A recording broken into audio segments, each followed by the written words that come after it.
High ব্রুই, আশা করি সবাই ভালো আছেন। আজকে আমরা শিখবো ক্লিপিং মাস্ক এবং কম্পাউন্ড পাথ নিয়ে। তো আমি অলরেডি এখানে 2টা ইমেজ গুগল থেকে নিয়ে এখানে রেখেছি। তো প্রথমে আমি এই ইমেজটা নিয়ে কাজ করব। তো আমি এটা এখানে নিয়ে রাখলাম। তো আমাদের ক্লিপিং মাস্ক যে অবজেক্টটা আছে ওটার কাজ হচ্ছে কি, আমরা যদি কোনো নির্দিষ্ট অংশকে হাইলাইট করতে চাই বা নির্দিষ্ট অংশকে শুধুমাত্র দেখাতে চাই, তাহলে আমরা ক্লিপিং মাস্ক ব্যবহার করে থাকি।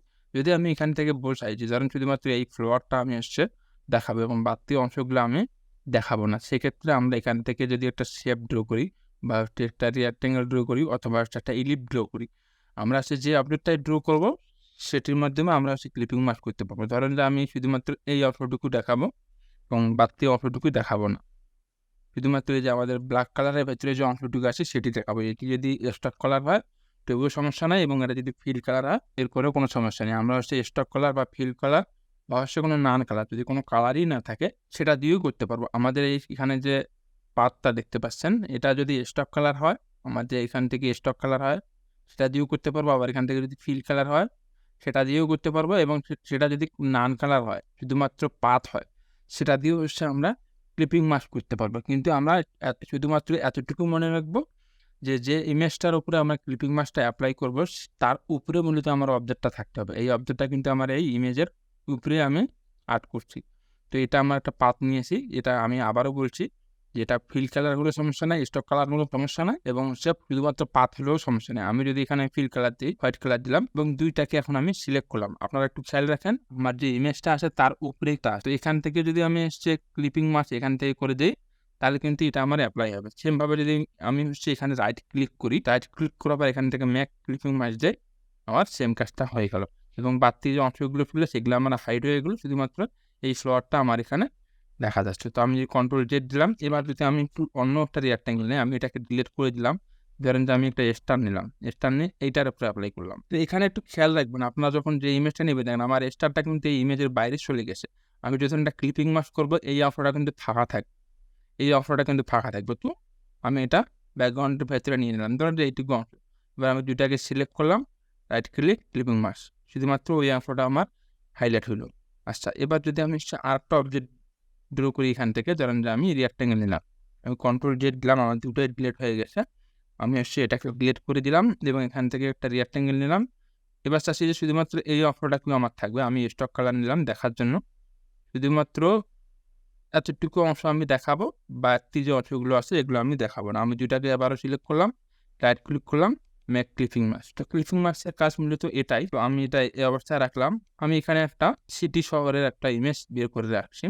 তো আমি এখানে যদি একটা দেখাই, আমি যে এতক্ষণ সিঙ্গেল অবজেক্ট দিয়ে ক্লিপিং মাস্ক করলাম, এবার যদি আমি মাল্টিপল অবজেক্ট নেই, দেন আমি এখানে একটা পলিগন ড্র করলাম এবং এটাকে ধরলাম, আমি কালার দিই বোঝানোর সুবিধার্থে, এটাকে হোয়াইট কালার দিলাম এবং সেমভাবে এখান থেকে একটা কপি নিলাম, কপি নিয়ে তো এখানে একটা রাখলাম এবং দুইটাকে আবার সিলেক্ট করলাম, আরেকটা স্টেপে কপি করে এখানে দিলাম। আমি একটু যদি বড় করার চেষ্টা করি, এই জন্য একটু দিলাম, 4টা দিলাম এখানে। এবার সেমভাবে আবার একটু কপি নিলাম, এখানে দিলাম এবং আরেকটা কপি নিয়ে এইদিকে দিলাম।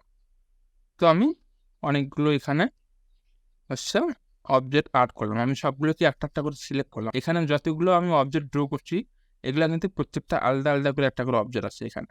আমি যদি এখান থেকে আনগ্রুপ করি, দেখুন প্রত্যেকটা কিন্তু এখান থেকে আলাদা আলাদা অবজেক্ট। তো এই যে আলাদা যে অবজেক্টগুলো আছে এগুলোকে আমরা কিভাবে একটা অবজেক্টে পরিণত করবো।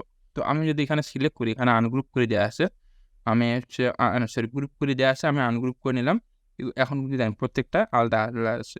তো আমি সবগুলো সিলেক্ট করলাম এবং শিফট চেপে ধরে এইটা সিলেক্ট করলাম, তার মানে এটা আনসিলেক্ট করলো এবং আমার বাকি যে অবজেক্টগুলো আছে সবগুলোই সিলেক্ট করলো। এখন যদি আমি অবজেক্ট থেকে এখান থেকে কম্পাউন্ড পাথ করে দিই, তাহলে কিন্তু দেখেন আমার এই অবজেক্টগুলো সবগুলো একটা অবজেক্টে পরিণত হয়ে গেছে। আমি যখন মুভ করি দেখেন সবগুলো একসঙ্গে মুভ হচ্ছে, ঠিক আছে। এখান থেকে আমার যে আনগ্রুপ অপশনটা আছে সেটা কিন্তু আর নাই। এখন যদি আমি রিলিজ কম্পাউন্ড পাথ দিই, দেখেন আমার সবগুলো অবজেক্ট আবার আলাদা হয়ে গেল। আমি সবগুলোই সিলেক্ট করলাম, এটাকে সিলেক্ট করে ইমেজটাকে আনসিলেক্ট করে দিলাম এবং এখান থেকে মেক কম্পাউন্ড পাথ, আমরা এখান থেকে রাইট ক্লিক করেও করতে পারি, আবার এখান থেকে অবজেক্ট থেকে মেক কম্পাউন্ড পাথ দিতে পারি। মেক কম্পাউন্ড পাথ করার উদ্দেশ্য হলো কি, মানে এই যে এখানে আমাদের মাল্টিপল অবজেক্ট আছে, এই মাল্টিপল অবজেক্টের সঙ্গে যখন আমরা ক্লিপিং মাস্ক করবো তখন কিন্তু একসঙ্গে এতগুলো অবজেক্টের সঙ্গে এটা ক্লিপিং মাস্ক করা যাবে না। তো যখন আমরা কম্পাউন্ড পাথ করে দিলাম তখন কিন্তু এটা একটা অবজেক্টের মতোই কাজ করতেছে। এখন যদি আমরা ক্লিপিং মাস্ক করি, দেখেন আমার সবগুলো অবজেক্টের ভেতর দিয়ে আমার এই সিডি শর্টটা দেখা যাচ্ছে। কিন্তু এবার যদি হচ্ছে আমি কন্ট্রোল জেড দিলাম, এবার যদি হচ্ছে আবার রিলিজ কম্পাউন্ড পাথ দেই, প্রত্যেকটা অবজেক্ট কিন্তু দেখেন আমার আলাদা হয়ে গেছে এবং আমি সবগুলোই সিলেক্ট করলাম। এবার যদি মেক ক্লিপিং মার্ক দেই, আমার কিন্তু দেখেন একটা অবজেক্টের সাথে শুধুমাত্র ক্লিপিং মার্কসটা এপ্লাই হলো। আমি কন্ট্রোল জেড দিলাম। তো এই সমস্যাটা যাতে ফেস করতে না হয় তার জন্য হচ্ছে আমাদের কম্পাউন্ড পাথ করে নিতে হবে। যে অনেকগুলো অবজেক্টকে আমরা একটা অবজেক্টের মতো ব্যবহার করার জন্য বা একটা অবজেক্ট হিসেবে ব্যবহার করার জন্য আমরা হচ্ছে কম্পাউন্ড পাথ করব। তো আমি সবগুলোই সিলেক্ট করলাম। আবার এটাকে শিফট টিপে ধরে এটাকে সিলেক্ট করলাম। এটা আমার আনসিলেক্ট হয়ে গেল এবং বাকি যে অবজেক্টগুলো আছে সেগুলো সিলেক্ট হয়ে গেছে। আমি এখান থেকে রাইট ক্লিক করলাম, মেক কম্পাউন্ড পাথ। তার মানে এটা আমার একটা অবজেক্টে এখন পরিণত হয়ে গেছে। এখন আমি এটাকে নিজের মতো করে আমার যতটুকু অংশ দেখাতে চাই ঠিক ততটুকু অংশ আমরা হচ্ছে এখান থেকে দেখাতে পারবো। ধরুন আমি এটাকে একটু বড় করে দিলাম, এই অবস্থা নিলাম এতটুকু। আচ্ছা, এবার আমি এটাকে রাইট ক্লিক করলাম, মেক ক্লিপিং মাস্ক। দেখেন আমার এই ক্লিপিং মাস্কের মধ্যে দিয়ে এই অবজেক্টগুলো দেখা যাচ্ছে। আমি আবার অবশ্যই কন্ট্রোল জেড দিলাম, এটাকে ডিলিট করে দিলাম। এবার যদি আমি এখান থেকে একটা টেক্সট নিয়ে আসি, আমি এখানে দেখিয়ে রেখেছি আগে থেকে। তো আমার টেক্সটটা কিন্তু হচ্ছে ইমেজের নিচে চলে গেছে। আমি এটাকে উপরে তুলে নিয়ে আসলাম এবং এই টেক্সট আছে বড় করে দিই যদি একটু, আমি এটাকে একটু বড় করে দিলাম।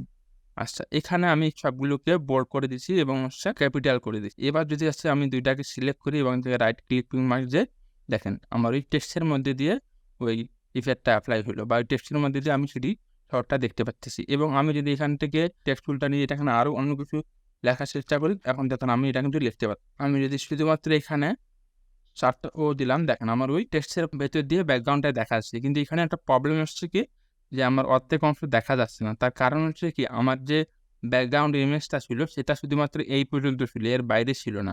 যার কারণে এর বাড়তি যে অংশগুলো আমরা নিয়েছি সেগুলো কিন্তু আর দেখা যাচ্ছে না। তো এটা আমাদের একটু খেয়াল রাখতে হবে। আমি রিসেলেক্ট ক্লিপিং মাস্ক দিলাম, দেখেন আমার ব্যাকগ্রাউন্ডটা শুধুমাত্র এই পর্যন্ত। তো আমি যে ওয়ার্ডটা লিখবো সেটা কিন্তু আমাদের ব্যাকগ্রাউন্ডটা সেই পর্যন্ত এটাকে অ্যাপ্লাই করে দিতে হবে, তাহলে আমার ওই প্রবলেমটা হবে না। তো আমি এতটুকু নিলাম এবং আবার রাইট ক্লিক করে মেক ক্লিপিং মাস্ক, দেখেন আমার এই ওয়ার্ডের মধ্যে দিয়ে আমাদের যে ডিজাইনটা সেটা দেখা যায়। তো এইভাবে আপনার টেক্সট বা হচ্ছে যে কোনো অবজেক্ট বা যে কোনোভাবে আপনারা এগুলো নিতে পারবেন। তো এই ছিল মূলত আজকের ক্লাস। আজকের ক্লাসে আমরা যেটা শিখলাম সেটা হচ্ছে ক্লিপিং মাস্ক এবং হচ্ছে কম্পাউন্ড পাথ। এই দুইটা আপনারা একটু ভালো করে দেখবেন, কারণ ডিজাইনের ক্ষেত্রে কিন্তু এগুলো বারবার ব্যবহার করা হবে।